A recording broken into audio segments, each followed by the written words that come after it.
thy will be done.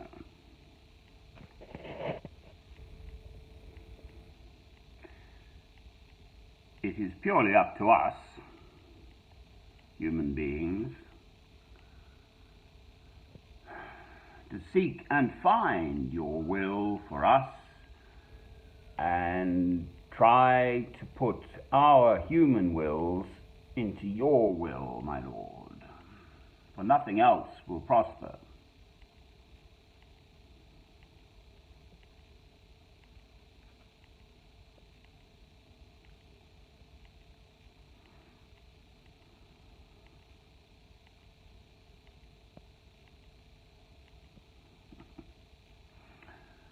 I watched one of my older films 11 years ago. I made it in Gite, they're called in France. A nice little holiday place with all facilities laid on and so on. And with these beautiful views out over the Atlantic Sea. I got the ferry from, it's on the northern coast of France somewhere. Can't think of the name at the moment. Anyway, and I made this film about the hypocrisy of man's organized religion. So I've recognized this for some time. I actually was blethering on about the Roman Catholics at that point because I was in France, and that's purportedly a Roman Catholic country, whereas I'm in England now, and we're purportedly, well, Protestant country anyway, Church of England.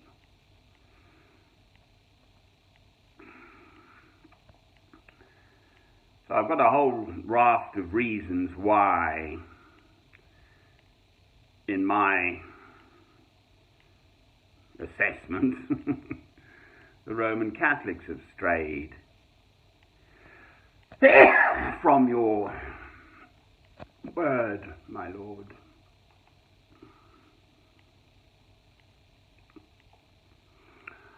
The which I tend to fire up on when I'm in Roman Catholic countries, because I clearly feel that more strongly when I'm there.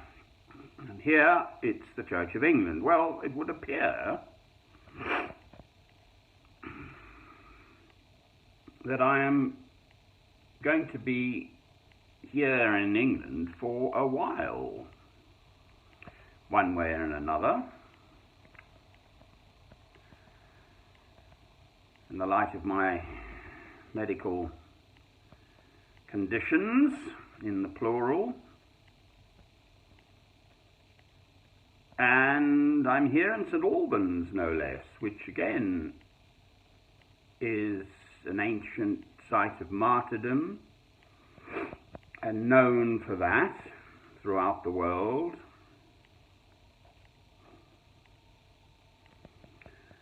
And finally, there was a confrontation at the cathedral.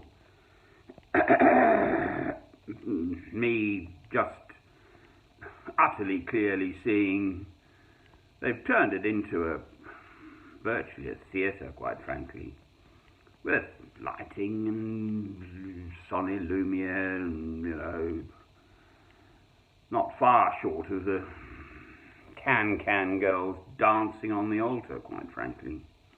Oh, it'll draw the people in. Oh, please. Which does rather have echoes of, amongst other things, the golden calf. It certainly refers me back, and it is Matthew chapter 6.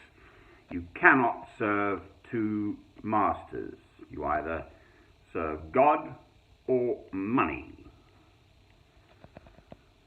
So then I was following up a bit on St. Benedict, who was born in Norcia, Nursia, Umbria, which is the same county state as St. Francis in Assisi and the Poor Clares.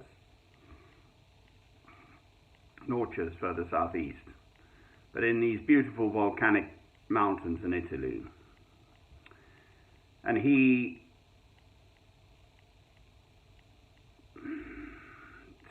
gravitated to Monte Cassino, which is southeast of Rome. And the Benedictines, as we know,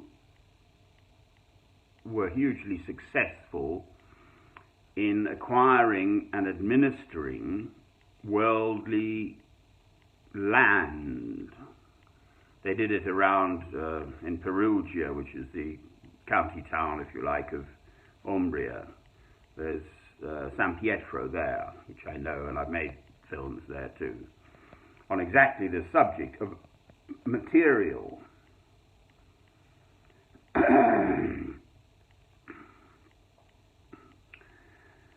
I think it's Marx. Property is theft.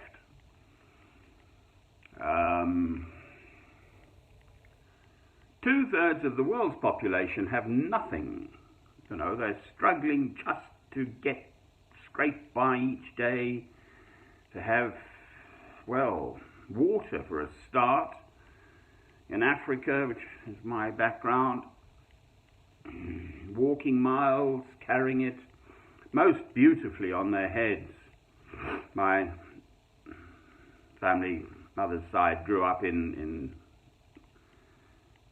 Bedford, Eastern Cape, South Africa, and deportment for, young ladies was to how to carry yourself and walk beautifully. You'd have a book on your head. Well, if you watch an African,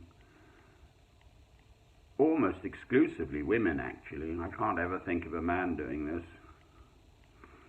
but a woman puts a sort of cloth book on her head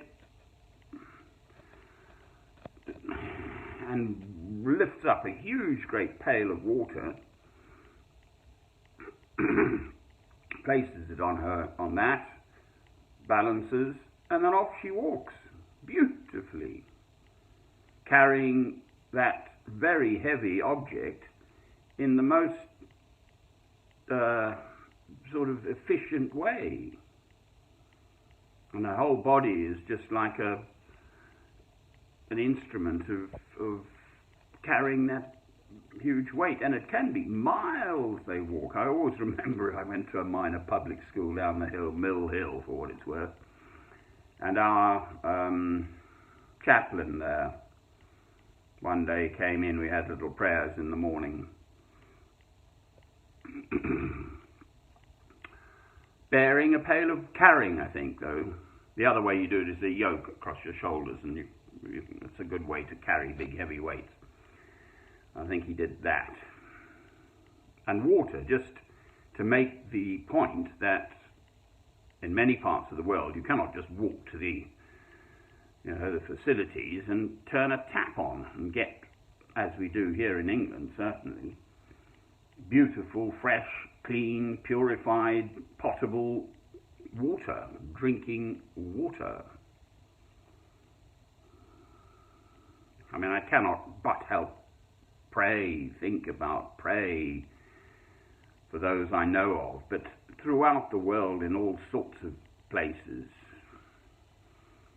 but in Syria now, or Yemen, or Iraq, or Haiti, I think, is still in trouble even now, and then there was these typhoon things off the west coast of Africa. Mozambique had two of them recently this year, flooding the land apparently for kilometers, 30 kilometers inland, because it's very flat, which of course is salt water, which will ruin any crops. So it's not just the immediate situation, there's the whole food question too. So these hugely physically, materially, the Lord's Prayer, give us this day our daily bread, give us this day our daily bread, our Father which art in heaven. Give us this day our daily bread. Well, I always think that sort of includes water, something to drink. Wine, for heaven's sake, whatever. Beer, if you must. Beer, I think, was in part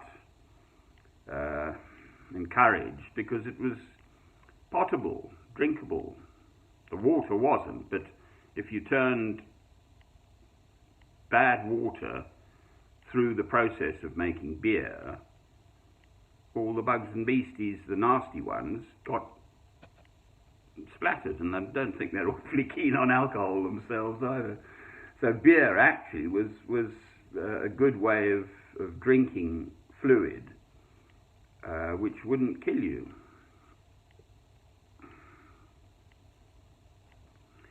And here we sit in England for me. Here I am,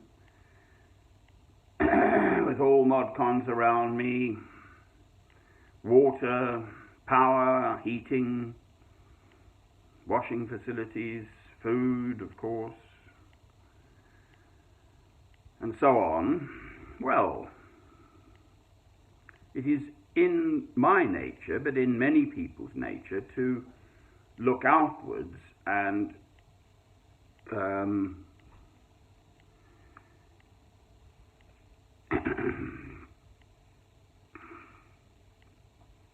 think of others. That was just someone coming in, actually. It's about 2 a.m. There's sort of more accommodation next door.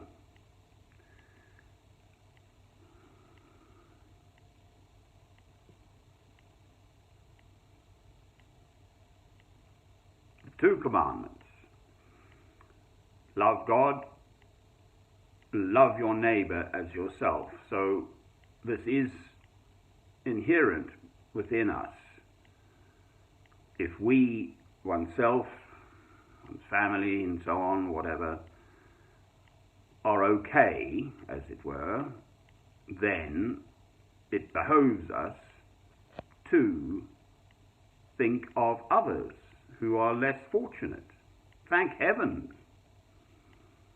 That is the way many human beings are and have been through time,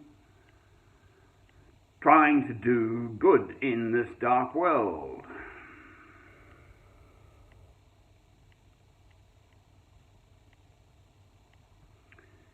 My question remains, thy will be done. So God has a purpose for us all. Paul speaks of this in one of his letters, the works that God has prepared for us. And it is only through his grace that we do these works. And faith without works, again, is worthless. So, one's faith, with I am deeply blessed, a wonderful, powerful, rock-solid, strong faith, must bear fruit, works. But those works are the works God wishes.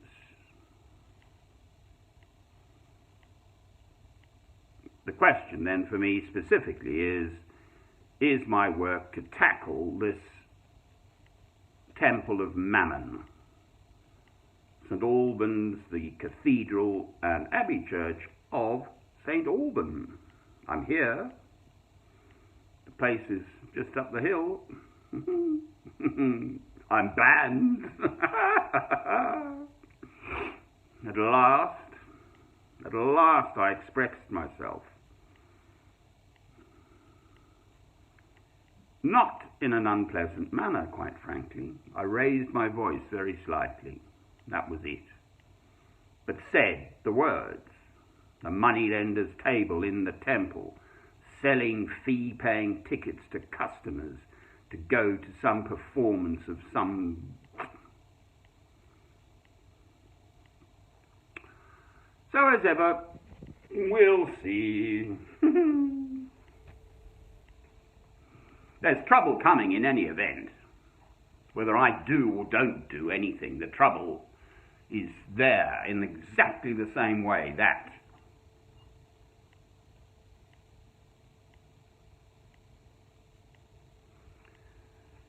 the First World War started with a ripple and proceeded into this monstrous conflagration because the seeds were within Europe. Well, it's much worse now. The surface looks good, but underneath, for heaven's sake.